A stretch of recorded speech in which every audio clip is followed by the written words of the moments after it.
Hi friends, welcome to government jobs portal.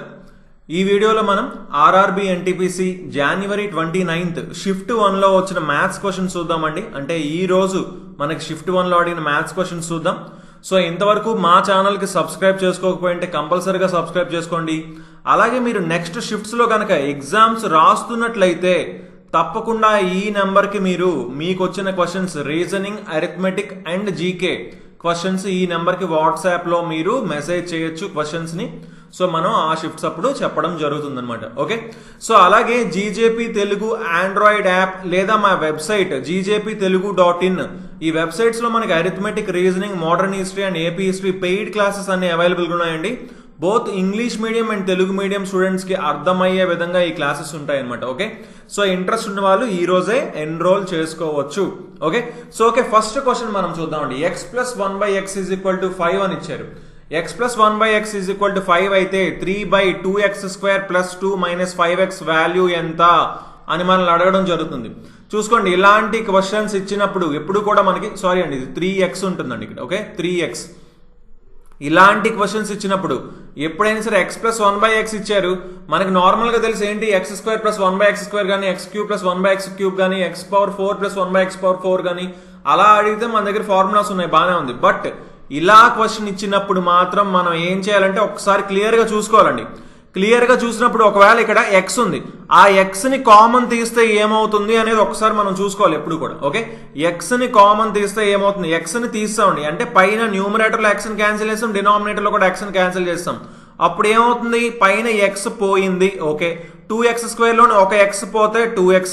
ఇప్పుడు 2 ఇక్కడ only single number 2 ఉంది కాబట్టి x లేదు కాబట్టి ఏమొస్తుంది, 2/x వస్తుంది. ఇక్కడ ఉన్న x పోయింది అంటే -5 అయింది. సింపుల్. అప్పుడు మనకి ఏం తెలిసింది, క్లియర్ గా దీన్ని చూసిన వెంటనే మనకు ఐడియా రావాలి. ఇక్కడ మనం 2ని కామన్ తీయచ్చు. సో 3/2ని కామన్ తీస్తే x+1/x అయ్యింది -5. ఆటోమేటిక్ గా చూస్తుంటే అర్థమైపోయింది x+1/x వాల్యూ మన దగ్గర ఉంది కాబట్టి 5.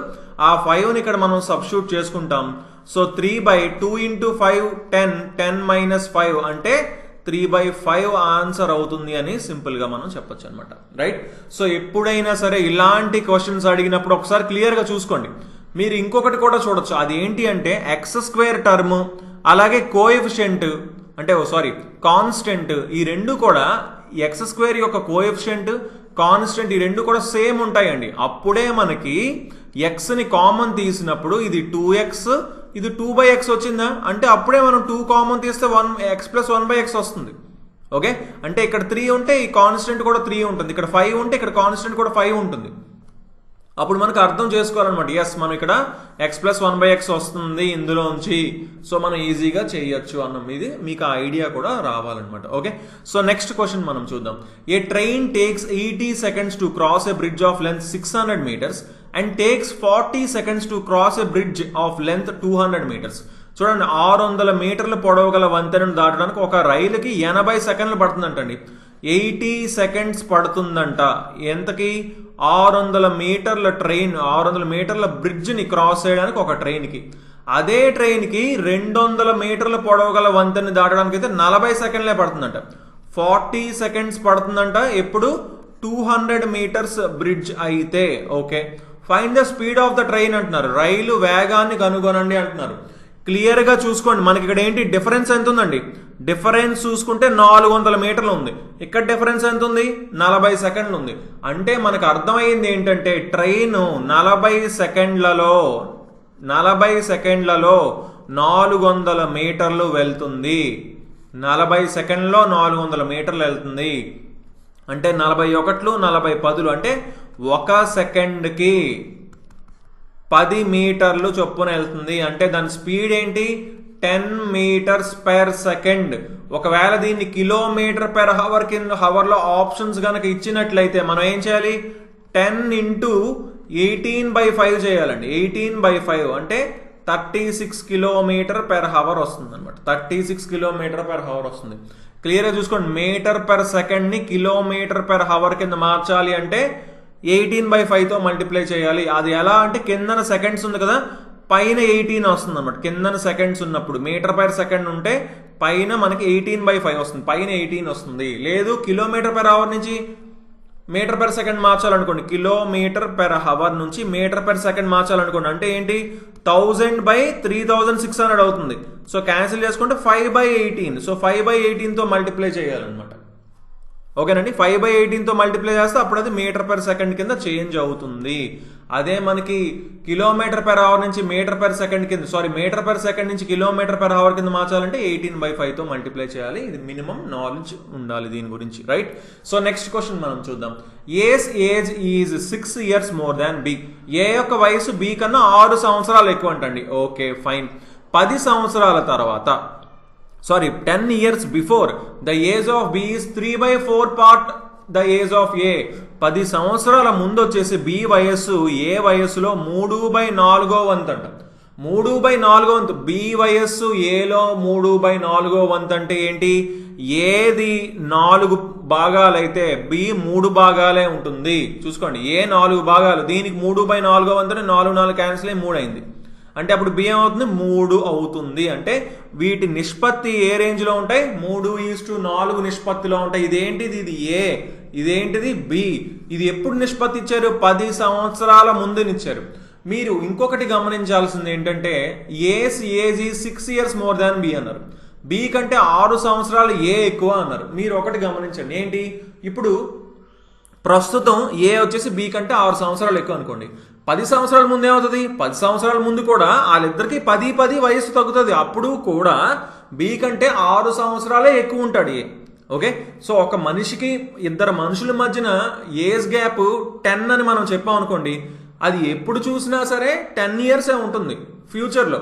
యాక్చువల్ మరీ పాస్ట్లో పుట్టక ముందు చూస్తే మనకు అవ్వదు, కానీ తర్వాత పుట్టిన తర్వాత నుంచి 10 years గ్యాప్ ఉంది అంటే ఆటోమేటిక్గా ఏం చెప్పొచ్చు, మనకి 10 years గ్యాప్ ఉంటుంది, గ్యాప్ మెయింటైన్ అవుతుంది అన్న విషయం మనకి చాలా క్లియర్గా మనకి అర్థమవుతుంది, రైట్?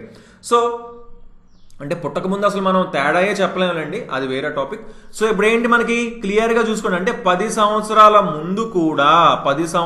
ముందు కూడా వాళ్ళ ఏజ్ ఏమవుతుంది? 6 years అవుతుంది. వాళ్ళ ఏజ్ మధ్య డిఫరెన్స్ ఏమవుతుంది? 6 years అవుతుంది. సో ఇది 3 భాగాలు, ఇది 4 భాగాలు. సో ఒక భాగం ఎంత అవుతుంది? ఆ 6 years అవుతుంది. ఎందుకంటే వీళ్ళు ఇద్దరి మధ్య తేడా ఒక భాగం, ఆ తేడా ఇచ్చారు 6 సంవత్సరాలని. అంటే బి వయసు ఎంత అవుతుంది? 3 భాగాలు కదా, 3 parts. 1 part 6 years వస్తుంది. 3 parts అంటే 18. 4 parts అంటే 4 × 6 24. ఇప్పుడు మనల్ని ఏమడుగుతున్నారు? ప్రెసెంట్ ఏజ్ ఆఫ్ ఏ. ఇవేంటి? 10 years ముందు బి ఏజ్ 18 years, ఏ ఏజ్ 24 years. అంటే ప్రెసెంట్ ఏజ్ 24 + 10 అంటే 34 years ఏ ఏజ్ అవుతుంది అనమాట. ఓకే, 34 years వచ్చేసి ఏ యొక్క ఏజ్ అవుతుంది. ఓకేనండి. సో నెక్స్ట్ క్వశ్చన్ మనం చూద్దాం. ఏ train takes 10 seconds to cross a man. చూసుకోండి, ఇది చాలా ఈజీ క్వశ్చనే. A train takes 10 seconds to cross a man. ఒక మనిషిని దాటడానికి ఒక రైలుకి 10 సెకండ్లు పడుతుంది అంటండి. Okay, if the same train takes 20 seconds to cross a platform of the length 260 meters, what is the length of the train? అదే రైలు 260 మీటర్లు పొడవు గల ప్లాట్ఫామ్ ని దాటడానికి 20 సెకండ్లు తీసుకుంటే రైలు యొక్క పొడవు ఏంటి అంటున్నారు. క్లియర్గా చూసుకోండి, ఏ వచ్చేసి 10 సెకండ్లలో ఏం చేసింది? ఒక మ్యాన్ ని దాటింది అంటే దాని అర్థం ఏంటి? ఆ ట్రైన్ యొక్క లెంత్ నే దాటింది, ఆ ట్రైన్ యొక్క లెంత్ ఉన్న డిస్టెన్స్ ని ట్రావెల్ చేసింది అని అర్థం. అంటే ఇప్పుడు చూడండి, ఒక ట్రైన్ ఇలా వెళ్తుంది, ఒక మనిషి ఇక్కడ ఉన్నాడు, ఆ మనిషిని మొత్తం ట్రైన్ దాటింది అంటే ఏంటి? ట్రైన్ ఇక్కడికి వచ్చింది అంటే ట్రైన్ ఇక్కడి నుంచి మనకి ఎక్కడి దాకా వెళ్ళింది? ఇక్కడి నుంచి మనకి ఇక్కడ వరకు ఈ డిస్టెన్స్ ట్రావెల్ చేసింది అంటే ట్రైన్ యొక్క లెంత్ నే ట్రైన్ ట్రావెల్ చేసింది అన్న విషయం మనకి ఇక్కడ క్లియర్గా అర్థం అవ్వాలి. ఓకే, ఇది 10 సెకండ్లో ఇచ్చారు. 20 సెకండ్లో ఏం జరిగిందంట? 20 సెకండ్స్లో వచ్చేసి 260 meters లెంత్ ఉన్న ప్లాట్ఫామ్ ను కూడా క్రాస్ చేసిందంట. ఇక్కడ యాక్చువల్లీ ఇది ఎంత ఈజీ క్వశ్చన్ అంటే క్లియర్గా చూసుకోండి, 10 సెకండ్లలో ఒక మనిషిని దాటింది, 20 సెకండ్లలో ఒక ప్లాట్ఫామ్ 260 మీటర్ల పొడవు ఉన్న ప్లాట్ఫామ్ దాటింది. అంటే క్లియర్గా అర్థమైపోయింది ఏంటి? ఆ 10 సెకండ్లు. సో చూసుకోండి, 20 సెకండ్లోని మనకి 10 సెకండ్లోని దాని లెంత్ దాటడానికి పడుతుంది, అంటే ఇంకొక 10 సెకండ్లు ప్లాట్ఫామ్ దాటడానికి పడుతుంది. సో 20 సెకండ్లలోని 10 సెకండ్లు దాని లెంత్ దాటడానికి, ఇంకొక 10 సెకండ్లు 260 మీటర్ల ప్లాట్ఫామ్ దాటడానికి. అంటే సేమ్ ట్రైన్ లెంత్ కూడా ఎంత ఉంది, 260 మీటర్లే ఉంది అని యాక్చువల్లీ చూసిన వెంటనే అర్థం చేసుకోవచ్చు. చూసుకోండి, ఒక మ్యాన్ ని దాటడానికి 10 సెకండ్స్, ఒక ప్లాట్ఫామ్ 260 మీటర్స్ ప్లాట్ఫామ్ దాటడానికి 20 సెకండ్స్. సో 20 సెకండ్స్ ఎందుకు పడుతుంది, 10 సెకండ్స్ ఆల్రెడీ దాని లెంత్ కి, ఇంకొక 10 సెకండ్స్ ప్లాట్ఫామ్ లెంత్ కి. అంటే ప్లాట్ఫామ్ లెంత్ కి ఆ ట్రైన్ లెంత్ కి సేమ్ టైం పడుతుంది. అంటే ప్లాట్ఫామ్ ఎంతైతే లెంత్ ఉందో ట్రైన్ కూడా అంతే లెంత్ ఉంది. అదే 260 మీటర్స్ ఆన్సర్ అవుతుంది ట్రైన్ యొక్క లెంత్ అనమాట. రైట్. సో నెక్స్ట్ క్వశ్చన్ మనం చూద్దాం. ఎల్సిఎం ఆఫ్ 2 నెంబర్స్ ఇచ్చారు 330 అని. ఎల్సిఎం ఇచ్చారు, అదే హెచ్సిఎఫ్ కూడా ఇచ్చారండి. హెచ్సిఎఫ్ వచ్చేసి 11 అని ఇచ్చారు. అలాగే ఒక నెంబర్ 55 ఇచ్చారు. హెచ్సిఎఫ్ ఇచ్చారు, ఒక సంఖ్య 55 అయితే మరొక సంఖ్య ఏంటి? ఈ క్వశ్చన్స్ మనకు అలా రిపీట్ అవుతూనే ఉన్నాయండి. ఏంటి formula? LCM into HCF is equal to product of those 2 numbers. ఆ 2 నెంబర్స్ ని మల్టిప్లై చేస్తే, ఎల్సిఎం ఇంటూ హెచ్సిఎఫ్ మల్టిప్లై చేస్తే ఆ 2 ఏముంటాయి, ఈక్వల్ గా ఉంటాయి. సో ఎల్సిఎం వచ్చేసి 330, హెచ్సిఎఫ్ వచ్చేసి 11, ఒక నెంబర్ వచ్చేసి 55, ఇంకొక నెంబర్ మనకు తెలియదు, దాన్ని మనం బి అని అనుకుందాం. ఇక్కడ 11 1s 11 5s, 5 టేబుల్లో క్యాన్సిల్ చేయండి. 5 6 30, 5 6 30 అంటే మరొక నెంబర్ 66 అయింది. So what is the other number అన్నారు, మరొక సంఖ్య ఏంటి అంటే 66 అని మనం చెప్పొచ్చు. రైట్. సో నెక్స్ట్ క్వశ్చన్ మనం చూద్దాం. If A some at the rate simple interest becomes 3 times in 3 years. 3 times అయిందంటండి. కొంత మొత్తం వచ్చేసి సింపుల్ ఇంట్రెస్ట్ లోని 3 సంవత్సరాల్లో 3 రెట్లు అయిపోయిందంట. Okay, in how many years will the sum become 5 times? అలా అయితే ఎన్ని సంవత్సరాల్లో మొత్తం 5 రెట్లు అవుతుంది అంటున్నారు. ఇప్పుడు క్లియర్ గా చూడండి, ప్రిన్సిపల్ పి ఉందనుకోండి, 3 సంవత్సరాల తర్వాత ఏమైంది, అది 3p అయిపోయింది. అంటే ఎంత యాడ్ అయింది, 2p యాడ్ అయింది. ఎన్ని సంవత్సరాలకి, 3 సంవత్సరాలకి. ఓన్లీ ఇంట్రెస్ట్ మనం చూసుకుంటే 2p వచ్చింది. ఓన్లీ ఇంట్రెస్ట్ చూసుకుంటే 2p వచ్చింది. ఇప్పుడు మనకి ఏం కావాలంటున్నాడు, 5p అవ్వాలంటున్నాడు. 5p అంటే మనకి ఎంత కొత్తగా యాడ్ అవ్వాలి, 4p యాడ్ అవ్వాలి. 2pకి 3 years పట్టింది, 4pకి ఎన్ని ఇయర్స్ పడుతుంది, 6 years పడుతుంది ఇంట్రెస్ట్ రావడానికి. రైట్. ఎందుకంటే సింపుల్ ఇంట్రెస్ట్ సేమ్ ఉంటుంది, ఎప్పుడు కూడా సేమ్ ఉంటుంది కాబట్టి ప్రతి ఇయర్ సేమ్ ఉంటుంది. సో 2pకి 3 years పట్టింది, 4pకి 6 years పడుతుంది. సో అంటే ఆటోమేటిక్ ఏం చెప్పొచ్చు, 5 times అవడానికి 6 years టైం పడుతుంది అని మనం సింపుల్ గా చెప్పొచ్చు అనమాట ఇక్కడ. రైట్. సో నెక్స్ట్ క్వశ్చన్ మనం చూద్దాం. క్లియర్ గా చూసుకోండి, ఇది ఇంపార్టెంట్ క్వశ్చన్, చాలా సార్లు మనకి రిపీట్ అవుతూనే ఉంది ఇలాంటి క్వశ్చనే. ఏమంటున్నాడంటే ఇక్కడ ఎంపీ అంటే ఇది మార్క్డ్ ప్రైస్ అండి. అంటే అక్కడ మార్క్ చేస్తారు కదా నార్మల్ గా, ప్రైస్ ట్యాగ్ వేస్తారు కదా, దాన్ని మనం మార్క్డ్ ప్రైస్ అంటాం. సో మార్క్డ్ ప్రైస్ లోని 90% అమ్మినప్పుడు 7% లాస్ రావడం జరిగిందంట. 7% లాస్ వచ్చింది. అంటే 7% లాస్ వచ్చిందంటే ఏంటి, మనం కొన్న ప్రైస్ కి 93% వచ్చింది మనకి వెనక్కి. ఒక వస్తువుని అమ్మినప్పుడు మనకి 93% మాత్రమే వచ్చింది, అప్పుడే కదండి 7% లాస్ అవుతుంది. సో అంటే ఏంటి, ఇక్కడ 90% ఆఫ్ మార్కెట్ ప్రైస్ విలువ ఎంత అవుతుంది, 93% ఆఫ్ కాస్ట్ ప్రైస్ అవుతుంది. సింపుల్. ఇప్పుడు ఏంటంటే 330s 331s. ఇప్పుడు మనం ఏం చూస్తున్నాం, market price by cost price కనుక్కున్నాం అనుకోండి. Market price by cost price ఎంత అయింది, 31/30. మనం ఎందుకు కనుక్కున్నాం market price by cost price అంటే సింపుల్ థింగ్ చెప్తాను చూడండి. ఎప్పుడు కూడా ప్రాఫిట్ అండ్ లాస్ లో మనం ఎప్పుడు కూడా selling price by cost price కనుక్కుంటే వెంటనే మనకి ఆ ఎంత ప్రాఫిట్ వచ్చిందా, లాస్ వచ్చిందా, ఏమొచ్చిందా అనేది క్లియర్ గా అర్థమైపోతుంది. ఇప్పుడు మనల్ని క్వశ్చన్ ఏం అడిగారంటే ఇక్కడ, ఒకవేళ అది మార్కెట్ ప్రైస్ గనక అమ్మినట్లయితే అప్పుడు ప్రాఫిట్ శాతం ఎంత అని అడిగారు. రైట్. సో అంటే ఇక్కడ మార్కెట్ ప్రైస్ ఏమవుతుంది, అదే సెల్లింగ్ ప్రైస్ అయిపోతుంది. సో అందుకని selling price by cost price కనుక్కోవాలి కదా, అందుకనే market price by cost price కనుక్కున్నాం. ఎంత వచ్చింది, 31/30 వచ్చింది. అంటే 30 రూపాయలకి కొన్నది 31 రూపాయలకి అమ్మితే ఎంత ప్రాఫిట్ అని అడుగుతున్నారండి వాళ్ళు. అంటే ఎంత ప్రాఫిట్, 1/30 అనేది ప్రాఫిట్. 1/30 అంటే శాతంలో మనం మాట్లాడుకుంటే 3.33% అవుతుంది. ఓకే, యాక్చువల్లీ చాలా సింపుల్ క్వశ్చన్. క్లియర్ గా చూసుకోండి, క్వశ్చన్ లో ఏమిచ్చాడో దాన్ని గనక మనం డేటా వేసినట్లయితే వెంటనే మనకి ఆన్సర్ వస్తుంది. ప్రాఫిట్ అండ్ లాస్ లో మనం ఎప్పుడు కూడా చూసుకోండి, selling price by cost price కనుక్కున్నట్లయితే మనకి వెంటనే అర్థమైపోతుంది. అంటే ఇప్పుడు selling price by cost price 6/5 అనుకోండి, వచ్చింది అనుకోండి ఫ్రాక్షన్. అంటే కాస్ట్ ప్రైస్ 5 కొని 6 కంపేర్ అంటే 1 లాభం వచ్చింది దేని మీద, 5 మీద. అంటే 20% లాభం అని మనం వెంటనే చెప్పొచ్చు అనమాట. ఇలా మనం selling price by cost price కనుక్కున్నప్పుడు ఈజీగా సాల్వ్ చేసుకోవచ్చు. ఓకే, సో ఓకే, ఇప్పుడు మనం నెక్స్ట్ క్వశ్చన్ మనం చూద్దాం. చూడండి, ప్రిన్సిపల్ వచ్చేసి 20,000 అయినప్పుడు, రేట్ ఆఫ్ ఇంట్రెస్ట్ వచ్చేసి 8% అయినప్పుడు, కాంపౌండ్ ఇంట్రెస్ట్ వచ్చేసి 3,328 రూపాయలు అయిందంట. అది ఎన్ని సంవత్సరాలకు అవుతుంది అని మనం అడుగుతున్నారు. క్లియర్ గా first simple thing, first year ఏమవుతుందో మనం ఒకసారి చూద్దాం. మొదటి సంవత్సరం ఏమవుతుంది? 8%. 8% అంటే 2 సున్నాలు కొట్టేయండి, అంటే 8 × 200 అంటే 1600 వచ్చింది మొదటి సంవత్సరం. రెండో సంవత్సరం ఏమవుతుంది? ఆ 1600తో పాటు దీని మీద ఇంకో 8%. దీని మీద 8% అంటే ఏంటి? 8 × 16 128. క్లియర్ గా చూసుకోండి. ఎందుకు నేను కనుక్కున్నానంటే క్లియర్ గా చూస్తుంటే అర్థమైంది. 3,328 ఉంది. మనకి తెలుసు ఒక సంవత్సరానికి 1600 అవుతుందండి. చూస్తుంటే 2 సంవత్సరాలకి అవుతున్నట్టు చాలా క్లియర్ కనిపిస్తుంది. ఎందుకంటే ఇది 1600 3,200 చాలా దగ్గర ఉంది.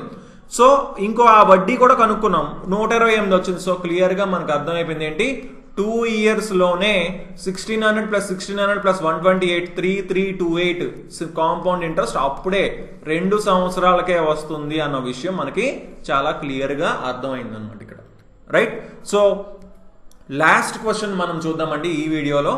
పైప్ ఏ బి చూసుకోండి, ఈ క్వశ్చన్స్ ఎక్కువ రిపీట్ అవుతున్నాయండి. పైప్స్ కావచ్చు, టైమ్ అండ్ వర్క్ కావచ్చు, ఈ క్వశ్చన్స్ అన్ని కూడా మనకి చాలా ఎక్కువ రిపీట్ అవుతున్నాయి.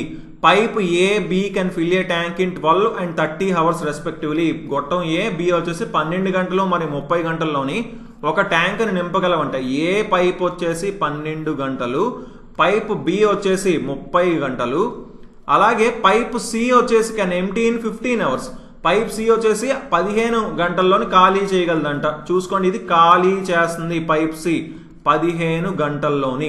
ఓకే, ఇప్పుడు మనకి ఏమంటున్నారు? 3 పైపులు ఓపెన్ చేసి పెడితే ఎన్ని గంటల్లో ట్యాంక్ ఫిల్ అవుతుంది అని అడుగుతున్నారు. 12కి 30కి 15కి ఎల్సిఎం క్లియర్ గా చూస్తే అర్థమైపోతుంది. ఎంత ఎల్సిఎం? 60. సో టోటల్ ట్యాంక్ యొక్క కెపాసిటీ మనం ఏమనుకుంటాం? 60 యూనిట్లు అని అనుకుంటాం. అంటే ఏ 12 గంటల్లో 60 యూనిట్లు నింపుతుందంటే గంటకి 5 యూనిట్లు నింపుతుంది. బి వచ్చేసి 30 గంటల్లో 60 యూనిట్లు నింపుతుందంటే గంటకి 2 యూనిట్లు నింపుతుంది. సి వచ్చేసి 15 గంటల్లో 60 యూనిట్లు నింపుతుందంటే గంటకి 4 యూనిట్లు ఖాళీ చేస్తుంది. ఖాళీ చేస్తుందంటే 15 గంటల్లోని 60 యూనిట్లు ఖాళీ చేస్తుందంటే గంటకి 4 యూనిట్లు ఖాళీ చేస్తుంది. సో ఫైనల్ గా చూసుకుంటే 5 + 2 7 - 4 3. సో 3 పైపులు కలిసి గంటకి 3 యూనిట్లు నింపుతున్నాయి ఫైనల్ గా. ఎందుకంటే ఏబి 7 యూనిట్లు నింపుతుంటే సి మాత్రం 4 యూనిట్లు ఖాళీ చేస్తుంది. అంటే 3 కలిసి ఫైనల్ గా 3 యూనిట్లు మాత్రమే నింపుతున్నాయి. సో 3 యూనిట్లు చొప్పున 60 యూనిట్లకి మనకి టైం పట్టేది ఎంత అంటే 20 గంటలు. సో ఆన్సర్ ఏంటండి? 20 hours ఆన్సర్ అవుతుందని సింపుల్ గా చెప్పుకోవచ్చు అనమాట. రైట్, సో ఓకే గైస్, మనం కొన్ని క్వశ్చన్స్ అయితే ఈ షిఫ్ట్ లో వచ్చినవి చూసాం. సో నెక్స్ట్ షిఫ్ట్స్ లో వచ్చినవి కూడా క్వశ్చన్స్ తప్పకుండా చూద్దామండి. సో తప్పకుండా ఈ వీడియోస్ నచ్చితే లైక్ చేయండి, అలాగే మీ ఫ్రెండ్స్ అందరూ కూడా కంపల్సరీగా షేర్ చేయండి. So thanks for watching and have a nice day. Bye.